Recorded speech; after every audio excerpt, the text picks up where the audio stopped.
Fire Chief Leslie Fontenelle says this is the first time a male officer has been charged with the rape of a female colleague since females were first inducted into the fire service over 2.5 decades ago.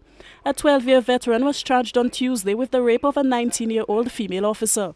Leslie Fontenelle says fellow officers are still coming to grips with the news they first learnt on Tuesday morning. He says they are incensed with what happened to a member of the fire service family. We have this kind of brotherhood, and everybody works together. We try to ensure that there's a nice knitted sort of fellowship, because when you go out there on emergency, each must cover the back of the other, and you want to know that you can depend on your fellow officer to stand next to you in time of crisis or time of an emergency. So it's not a situation where you expect an officer to perpetrate that kind of behavior on his fellow officer.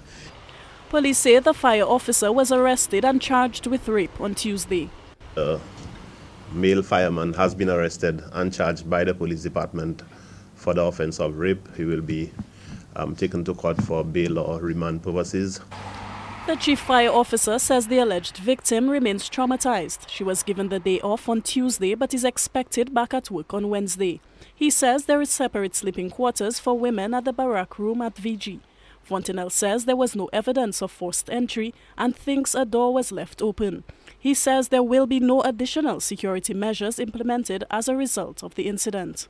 It would just mean that they themselves, when on duty during night hours, would have to be a little extra vigilant to ensure that they are secured, especially at times when they're going to be falling asleep. But I want to assure you that our barrack rooms have the proper facilities for the safety of our female officers.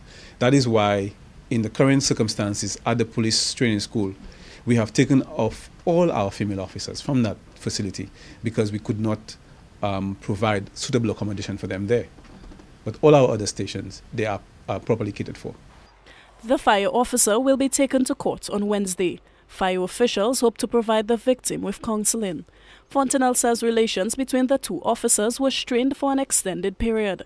The intervention of another officer brought the two together, and they maintained a cordial relationship prior to the incident. Alison Kentish, HTS News, Channel 4.